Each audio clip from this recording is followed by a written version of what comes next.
అందరికీ నమస్కారం. నా పేరు రమ. అగ్రిమెంట్ వైఫ్ 48వ భాగం. రచయిత నీలిమ గారు. కృష్ణ గురించి బాగా ఆలోచించి ఒక నిర్ణయానికి వచ్చి వాళ్ళ నాన్నతో మాట్లాడడానికి అతని రూమ్‌కి వెళ్తుంది సుప్రజ.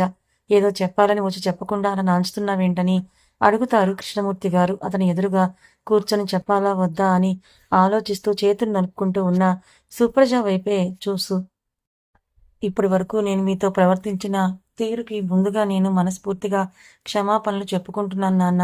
అదంతా నాకు నేనుగా చేసింది కాదు. అమ్మ నాకు నూరు పోసిన నాటకాల వల్ల చేసింది. కానీ ఇప్పుడు తెలిసింది మీ విలువేంటో, బంధాల విలువేంటో, బంధుత్వాల గొప్పతనం ఏంటో. అందుకే నేనొక నిర్ణయం తీసుకున్నాను.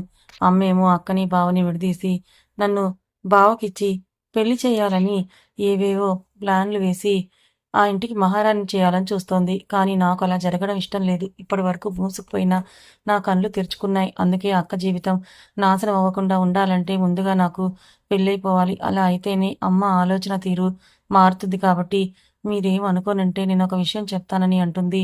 తటపటాయిస్తూనే తల మొత్తం కిందకి వాల్చేసి కళ్ళు మాత్రమే పైకెత్తి అందుకని ఏం చెప్పాలనుకుంటున్నావో నిరభ్యంతరంగా చెప్పరా తల్లి అని అంటారు కూతురు అనుమానాల్ని నివృత్తి చేస్తూ. అందుకని నేను పెళ్లి చేసుకుందామని అనుకుంటున్నానని అంటుంది సుప్రజ ఎట్టకేలకు విషయాన్ని చెబుతూ. అప్పటి వరకు ఇంకేదో చెప్తుంది అని అనుకున్న కృష్ణమూర్తి గారు పెళ్లి అనే విషయానికి మొదట ఆశ్చర్యపోతారు. ఇలా అడుగుతుందేంటి అని అనుకుంటూ. కానీ ఎందుకు తర్వాత ఆయనకి చిన్న అనుమానం రావడం వల్ల ఎవరిని పెళ్లి చేసుకోవాలనుకుంటున్నామని అడుగుతారు కృష్ణమూర్తి గారు కొంచెం సీరియస్‌గా. మొన్న పెళ్లిలో మీరు కూడా చూసారు కదా! బావగారి ఫ్రెండ్ కృష్ణ ఆయన్నే నేను ఇష్టపడుతున్నాను. అందుకే ఆయన్ని పెళ్లి చేసుకోవాలని అనుకుంటున్నానని సూటిగా ఆయన కళ్ళలోకి చూస్తూ చెప్పేస్తుంది సుప్రజ.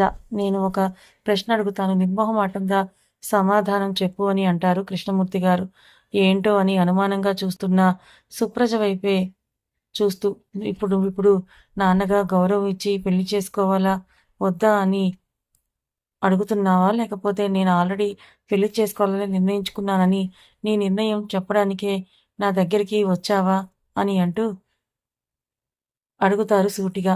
చూడండి నాన్న, నేను చిన్నప్పటి నుంచి అమ్మ అడుగుజాడల్లో పెరగడం వల్లే అలాగే మొండిగా తయారయ్యాను. కానీ నా మొండితనాన్ని భరిస్తూ నాలో ఒక మంచి మనసు ఉందని గ్రహించి నన్నుగా ఇష్టపడి కృష్ణ గారిని నేను ఇష్టపడుతున్నాననే మాట చెప్పడానికే వచ్చాను. అంతేకాని పెళ్లి చేసుకుంటాను, మీరు వద్దన్నా అనే మాట ఆలోచన కూడా నా మనసులో లేదు. మీ నిర్ణయం చెప్పండి. ఏదైనా సరే దానికి నేను కట్టుబడి ఉంటాను. మా నాన్న మనసు గురించి నాకు ఇప్పుడిప్పుడే తెలుస్తోంది. నీ మనసు తెలిసిన దానిగా, కొంచెం అర్థం చేసుకున్న దానిగా నాకైతే మీరు ఎలాంటి అభ్యంతరం చెప్పరని అనుకుంటున్నానని అంటుంది సుప్రజ వాళ్ళ నాన్న అడిగిన ప్రశ్నకు సమాధానం ఇస్తూ. ఏదో మూల ఉన్న చిన్న అనుమానం కూడా పోయింది. ఇప్పుడు కూతురు మాటలు విన్నాక మారిందని ఆయనకు అర్థమైంది. తన చెంపల మీద చేతులు వేసి దగ్గరకు తీసుకొని ప్రేమగా నుదుటి మీద ముద్దు పెట్టి, ఈరోజు నిజంగా నా కూతురువని అనిపించుకున్నావు. ఇన్ని రోజులకు కూడా నా కూతురులా నువ్వు పెరగలేదు. కారణం మీ అమ్మే అనుకో. ఏది ఏమైనా సరే ఈరోజు నా చిన్న కూతురు హోదాలో సగౌరవంగా కనిపిస్తున్నావు నువ్వు. నీ ఆలోచన విధానం నాకు చాలా బాగా నచ్చింది. నాకు ఎటువంటి అభ్యంతరమూ లేదు. నువ్వు ఆ అబ్బాయిని పెళ్లి చేసుకోవడానికి అని అతని సమ్మతం తెలియచేస్తారు. థ్యాంక్ యూ నాన్న.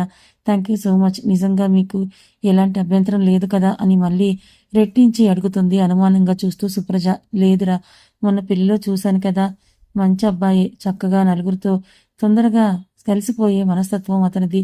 అలాంటి వాడు నీకు భర్తగా వస్తే నిన్ను ప్రేమగా చూసుకుంటాడు. అలాగే నువ్వు పిచ్చి పనులు చేస్తే 4 తగిలిస్తాడు కూడాను. కాబట్టి నాకు ఎటువంటి అభ్యంతరం లేదు. మీ ఇద్దరికి పెళ్లి చేసి నా బాధ్యతని నేను తీర్చుకుంటాను. మీ అమ్మని ఈ పెళ్లికి ఒప్పించే ప్రయత్నం నేను చేస్తాను. ఒకవేళ ఒప్పుకోకపోయినా సరే ఎదిరించి పెళ్లి చేస్తాను, సరేనా? నువ్వు ఈ విషయంలో ఎలాంటి దిగులు పెట్టుకోకని భరోసా ఇస్తారు. వాళ్ళ నాన్న మాటలకు ఆనందంగా ఫీల్ అవుతూ అప్పటి వరకు అమ్మ మీద ఉన్న కొంచెం బెంగని కూడా వదిలేసి హ్యాపీగా నవ్వుతూ కృష్ణకి ఫోన్ చేయడానికి తన రూమ్కి వెళ్ళిపోతుంది. ఆ ఆనందాన్ని తట్టుకోలేక చిన్నగా వైబ్రేట్ అవుతున్న ఫోన్ సౌండ్కి బద్ధకంగా కళ్ళు తెరుస్తాడు విశాల్. అలా కళ్ళు తెరిచిన వెంటనే అతడి గుండెల మీద సోయ లేకుండా ముద్దుగా పడుకొని ఉన్న అమృత మీద అతని చూపులు నిలుస్తాయి. ముందుగానే ముద్దుగా ఉన్న ఆమె ముఖం మీద అతడు చేసిన అల్లరి కనిపిస్తుంటే చిన్నగా బ్లష్ అవుతూ నుదుటి మీద తన నిద్రని భంగం కలిగిస్తూ నాట్యమాడుతున్న ఆమె నల్లని కురులను చెవి వెనక్కి సర్దుతాడు. నైట్ జరిగిందంతా అతడి కళ్ళ ముందు కదలాడుతూ ఉంటే ఎందుకు చూపులు కూడా పక్కకు తిప్పకుండా ఆ అమృత వైపే ఆరాధనగా చూస్తూ ఆమె నుదుటి మీద ముద్దు పెట్టుకుంటాడు విశాల్. ఉచ్ ఆగండి, మళ్ళీ డిస్టర్బ్ చేస్తున్నారా? ఇప్పుడే కదా పడుకున్నాము అని నిద్రలోని చిరు కోపంగా మందలిస్తూ అంటుంది అమృత. టైం ఎంతయిందో తెలుసా? 10 దాటింది. కావాలంటే రూమ్‌కి వెళ్ళాక పడుకుందువులే అని ఆమె చెంపల మీద తడుతూ అతని తడి పెదవులు ఆమె ముఖమంతా అద్దుతూ అంటాడు విశాల్. అప్పటి వరకు అతడి మాటలన్నీ తెలుస్తూ ఉన్న బద్ధకంగా కళ్ళు తెరవని అమృత అతను టైం చెప్పేసరికి ఏంటి అనుకుంటూ ఫ్రాక్షన్ ఆఫ్ సెకండ్స్‌లో స్ప్రింగ్‌లో లేచి కూర్చొని మళ్ళీ వెంటనే తన అవతారం గుర్తుకు రాగానే పడుకుండిపోతుంది. బెడ్‌షీట్‌ని నిండుగా కప్పుకుంటూ తన కంగారుకి ముసిముసిగా నవ్వుకుంటూ ఇంకా ఈ సిగ్గైతే ఎలారా? అయినా నువ్వు అంతలా కప్పుకోవడానికి అక్కడ నేను చూడంది ఇంకా ఏమైనా ఉందా అసలు అని అంటాడు విశాల్ చిలిపిగా కళ్ళెగరేస్తూ. వాళ్ళు ఉండే ప్లేస్ మాల్దీవ్స్ కాబట్టి అక్కడంత తొందరగా సన్ రైజ్ రాదన్నమాట. ఎప్పుడో మధ్యాహ్నం సన్ రైజ్ అన్నది కనిపిస్తుంది. అందువల్ల వీళ్ళు టెర్రస్ మీద ఉన్నా సరే ఆ వెలుతురు వీళ్ళకి తెలియలేదు. దానికి తోడు బెడ్ చుట్టూ క్లాత్స్ ఉండడం వల్ల కూడా వీళ్ళకి తెలివి రాలేదన్నమాట. చీ పోండి, ఏంటా మాటలు సిగ్గు లేకుండా అని అంటోంది. నీతోనే నేను, నీ వెంటే నేను, నీ వెనకే నేను, నువ్వెక్కడుంటే అక్కడే నేను, ఇంకెక్కడికి పొమ్మంటున్నావు అని అంటాడు విశాల్. అతను మామూలుగా అన్నా కూడా ఎందుకో ఆ మాటలు ఆమె మనసుకి చేరాయి. ఆ మాటలు కేవలం 2 పదాలే అయినా 2 జన్మల ప్రేమ నింపుకునే లోతు ఉంది దానిలో. అర్థం వెతికితే అంతటి ప్రేమకు ఆమెను మహారాణిని చేసినందుకు విశాల్ మీద అంతకంతకు ప్రేమ పెరుగుతుంటే ఆ ప్రేమని ఎలా ఎక్స్‌ప్రెస్ చేయాలో కూడా తెలియక అతడి నుదుటి మీద ప్రేమగా ఒక చిరుముద్దు అద్ది చొరవగా ఆమె ఈసారి అతడి పెదవులని పెనవేస్తుంది ఆమె పెదవులతో. ఇంకేముంది, అప్పుడే ఆగిందనుకున్న రతిక్రీడ మళ్ళీ మొదలైంది. ఇది ఎన్నోసారో కూడా వారికి తెలియదు. అలా విశాల్, అమృత మాల్దీవ్స్ మొత్తం తిరిగి చుట్టేస్తూ ఎన్నో మధురమైన జ్ఞాపకాలను వారి పెళ్లి పుస్తకంలో పోగు చేసుకున్నారు. విశాల్, అమృత తిరిగి వారి లైఫ్ టైంకి కావాల్సిన హ్యాపీ మూమెంట్స్ ఎన్నో పోగు చేసుకొని వాళ్ళ పెళ్లి పుస్తకంలో భద్రపరుచుకొని ఒక ఆదర్శ జంటగా మిగిలారు. కేవలం వారు ఒకరికొకరు ప్రేమను పంచుకోవడమే కాకుండా అనాథగా మిగిలిపోతున్న ఒక బిడ్డకి ప్రేమని పంచి ఎంతో పుణ్యం కట్టుకున్నారు.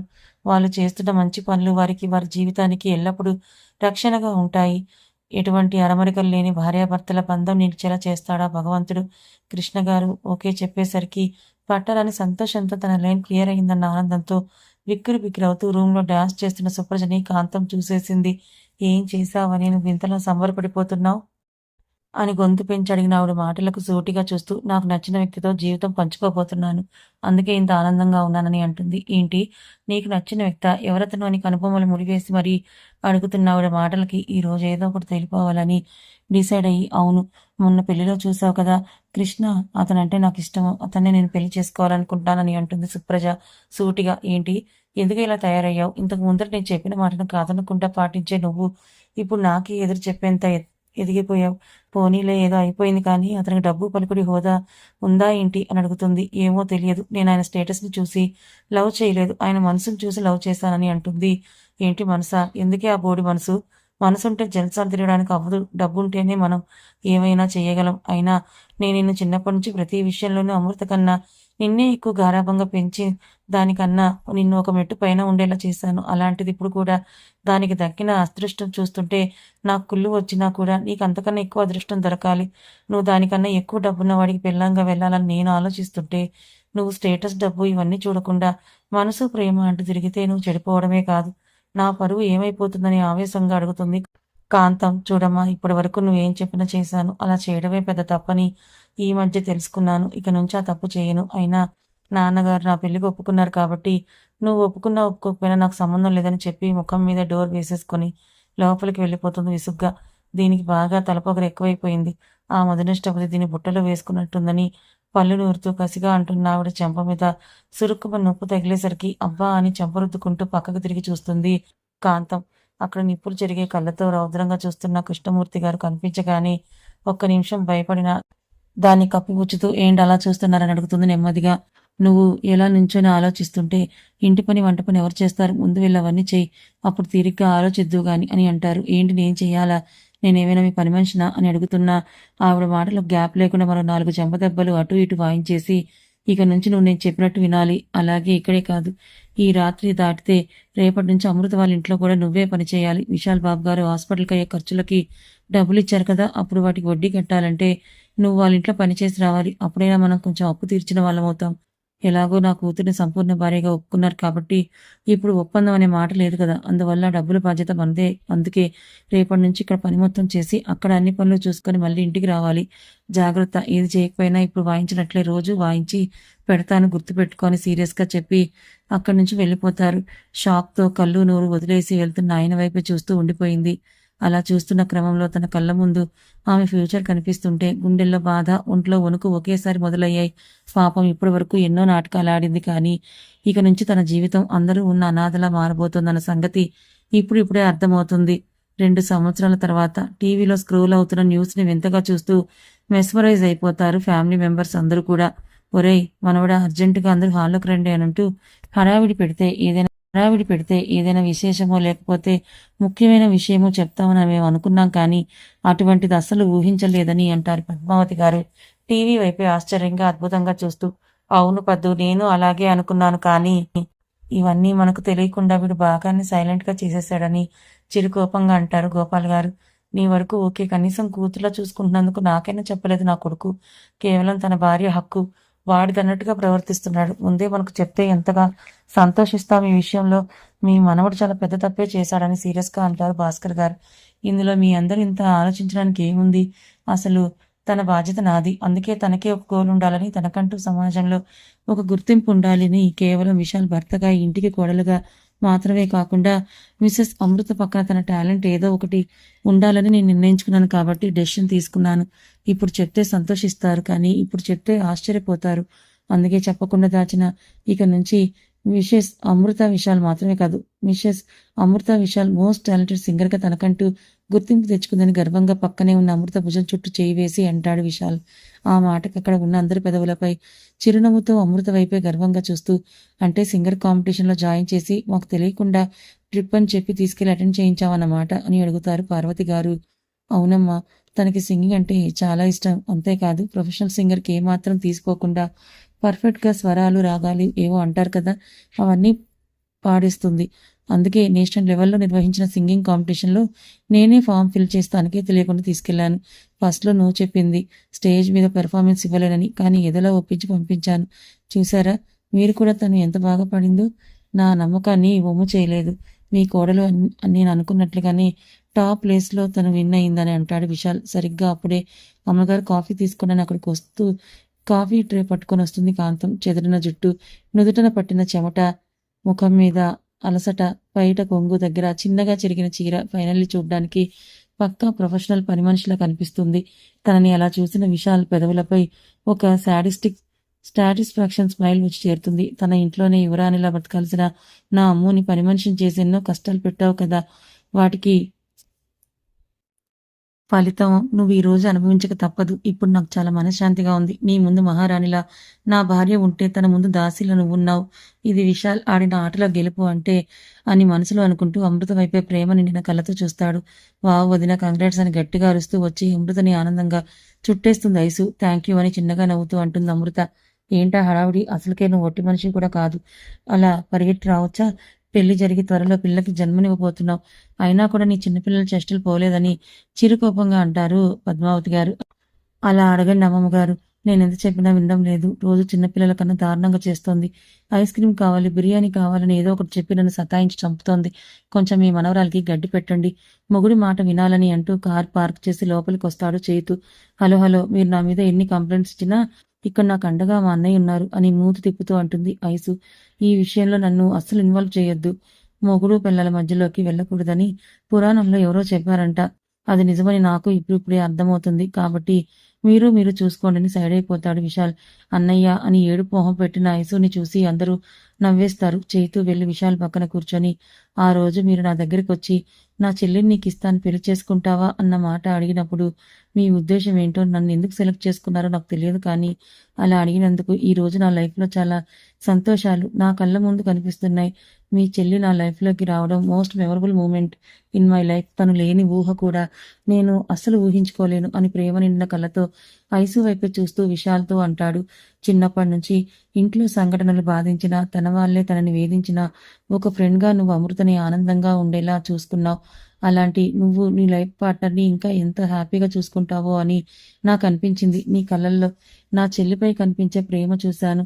మా పెళ్లిలో నువ్వు తనకి దూరంగా ఉండొచ్చు కానీ నీ మనసు తన చుట్టూనే తిరిగేది. అది నేను అబ్జర్వ్ చేశాను కాబట్టే మా పెళ్లి జరిగిన కొన్ని రోజులకే మీ పెళ్లి జరిగేలా ప్లాన్ చేసి ఫైనల్లీ సక్సెస్ చేశానని అంటాడు విశాల్ నవ్వుతూ. ఇది టూ మచ్ బావగారు. కనీసం మాకైనా చెప్పకుండా మా అక్క ఇంత పెద్ద సక్సెస్ సాధించేలా చేస్తారా మీరు అని చిరుకోపంగా అడుగుతూ వస్తుంది సుప్రజ.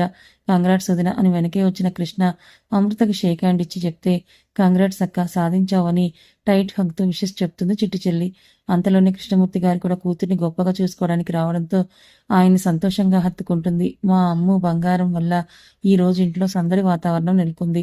ఉండండి ఏదైనా స్వీట్ చేసి తీసుకొస్తానని అంటూ పార్వతి గారు వంటగదిలోకి వెళ్ళేసరికి ఓయ్ చిన్న మనవరాలా, మీ ఇద్దరు పెళ్లిళ్ళు ఒకేసారి జరిగాయి. మరి ఐషు మనవరాలు అప్పుడే మాకు శుభవార్త చెప్పేసింది. నువ్వెప్పుడు చెప్తున్నావని కొంటెగా అడుగుతారు పద్మావతి గారు.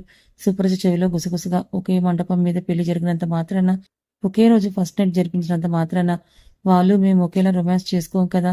అందుకే అలాంటివి అడగకూడదు. అయినా బామ్మగారు మీరు ముసలివాళ్ళయ్యారు. ఇలాంటప్పుడు మీకు రొమాన్స్‌లు, ప్రెగ్నెన్సీలు, విశేషాలు ఇలాంటివి గుర్తు రాకుండా రామాయణం, మహాభారతం లాంటివి బాగా గుర్తుకొచ్చి నామస్మరణం చేసుకోవాలి. అర్థమైందా అని చిన్నగా నవ్వుతూ అంతే గుసగుసగా అంటుంది ఆమె చెవిలో.